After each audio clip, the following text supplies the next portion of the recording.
जैन दोस्तों, आज हम लोग खिजली वंश के बारे में पढ़ते हैं। खिजली वंश जो 1290 से लेके 1320 तक इसने वंश का शासन रहा है। सबसे पहले हमें जलाउद्दीन खिजली के बारे में पढ़ने को मिलता है। इसने कैकूर कैमूर का धोखे से मार देता है, वध कर देता है तथा नए वंश की स्थापना करता है। जो गुलाम वंश था उस जगह पे खिजली वंश की स्थापना कर देता है। जो जलाउद्दीन फिरोज शाह खिजली था, इसका 1290 से लेके 1296 तक हमें शासनकाल देखने को मिलता है। इसने अपनी राजधानी किलोखरी को बनाया।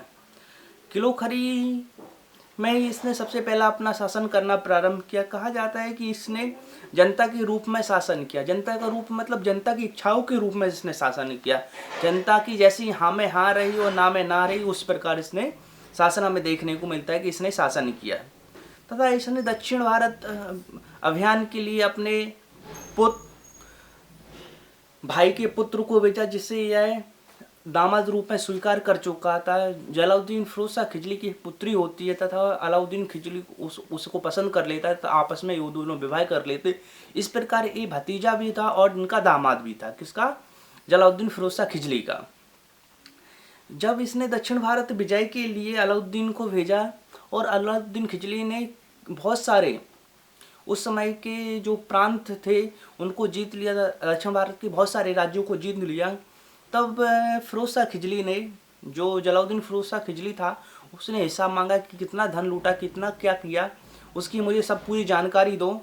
तब अलाउद्दीन मणिकपुर जो इलाहाबाद के पास है वहाँ पर बुलाता है और उसे धोखे से मार देता है। अलाउद्दीन खिजली फिरोज शाह खिजली को धोखे से मार देता है। यहाँ पर अलाउद्दीन खिजली शासन करने लगता है। कहा जाता है कि जलाउद्दीन फिरोज शाह खिजली था, इसने ओनली 6 साल तक ही शासन कर पाया। वो जो अलाउद्दीन खिजली था ये 1296 में शासन करने पे बैठता है और 1316 तक शासन करता है। अलाउद्दीन बचपन का नाम अली और गुलशर्फ सुनने को मिलता है कि इसका अली और गुलशर्फ बचपन के नाम थे। ये बचपन से ही एक उग्रवादी के रूप में बच्चा विख्यात हुआ। जब धीरे धीरे शासन करने लगा तो कहा जाता है कि जब इसने जलाउद्दीन फिरोज शाह खिजली को मार दिया तो जो बलबंत था, जो गुलाम वंश का शासक था, बलबंत ने जो महल बनाया उसमें इसने अपना राजस्व कराया। क्योंकि जो किलोखरी था, किलोखरी में जलाउद्दीन फिरोज शाह खिजली के चाहने वाले बहुत थे।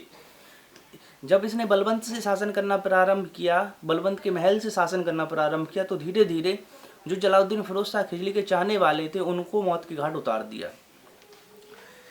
जो सिकंदर की तरह ही इसने एक अपनी नीति निकाली, जिसे इसने विश्व विजेता के रूप में विश्व विख्यात प्राप्त हुई। कहा गया है कि अलाउद्दीन खिजली ने अपने आप को विश्व विख्यात करने के लिए बहुत सारे अभियान किए तथा इसे द्वितीय सिकंदर तथा सिकंदरी शाहनी कहा गया, क्योंकि इसने कहा कि मुझे पूरे विश्व पे अपना साम्राज्य घोषित करना है। तथा इसने खलीफा की जो पद था, उस समय तुर्की में खलीफा लोग बैठते थे, वहाँ से एक प्रमाण पत्र लेना पड़ता था, वहाँ से इसने एक प्रमाण पत्र भी लिया। तथा इसने एक नया धर्म चलाने की कोशिश की तथा उस समय के जो विद्वान थे, फारसी विद्वान, तुर्क विद्वान, उसने इसको मना कर दिया। जो ओमेगा विद्वान थे, जैसे हमारे मुस्लिम लोगों के उस समय पे ओमेगा थे, उन लोगों ने मना कर दिया कि नहीं, आप अभी नया धर्म मत चलाओ, क्योंकि अभी प्रेजेंट टाइम में दिल्ली सल्तनत काल में जो मुस्लिम शासन है अभी उस पे ही तरीके से आप शरीयत के कानून के हिसाब से ही शासन करो। जो अलाउद्दीन खिजली था ये शरीयत के कानून को ही फॉलो करता था। तथा अलाउद्दीन खिजली ने एक अलाई मीनार का निर्माण कराया, जो कुतुबुद्दीन ऐबक के द्वारा कुतुब मीनार बनाई गई थी उसके प्रतिद्वंद में बनाया। कहा गया कि जो अलाई मीनार है, अलाई मीनार की जो बिल्डिंग है, वो इंजीनियर इतने कुशल नहीं थे जो उसको पूर्ण कर सकें।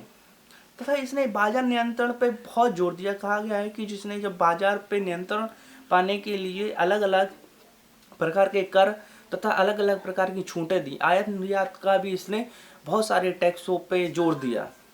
तथा इसने घोड़े दागने की परंपरा प्रारंभ की। कहा गया कि अगर कोई युद्ध में किसी से युद्ध हो जाता है तो मैं अपना घोड़ा नहीं पहचान पाता हूँ, इसलिए उसने घोड़े पे निशान लगाना, मतलब जलते हुए लोहे की छड़ से उस पर निशान लगाना प्रारंभ किया। इसने जब शासक बना इसने 4 घोषणाएं की। 4 घोषणाओं में इसने स्थायी गुप्तचर जो आसपास के देश में इसने अपने गुप्तचर बिठा ले, तथा इसमें दान में दी गई भूमि को, जो दान में दी गई भूमि थी उसको खालसा भूमि में परिवर्तन कर दिया। इसने मद्यपान पे रोक लगा दिया। इसमें पूर्ण रूप से, उस समय पे मद्यपान का बहुत बोलबाला था, उस समय पे मद्यपान शराब प्रतिबंध लगा दिया। इसने छोटे त्योहार पर बड़े लोगों से मिलना प्रतिबंध लगा दिया, तथा इसने विभाग जो उस समय के विभाग थे, उस समय के जो काम करने के वो थे, उस पर इसने बहुत जोर दिया। इसने दीवाने आरिश सैन्य विभाग को कहा जाता है, उसने सैन्य विभाग पे भी एक अहम भूमिका निभाई। दीवाने इंसा शाही आदेशों का पालन करवाने वाले लोगों को कहा गया दीवाने इंसा, उस पर इसने बहुत जोर दिया। तथा दीवाने वजारत एक पीएम के पद के समान था, बोले तो वजीर का पद था। दीवाने रसातल विदेशी विभाग था, जो विदेश में हमारे राजदूत अलाउद्दीन के राजदूत बैठते थे, उन पे ये नज़र रखते थे।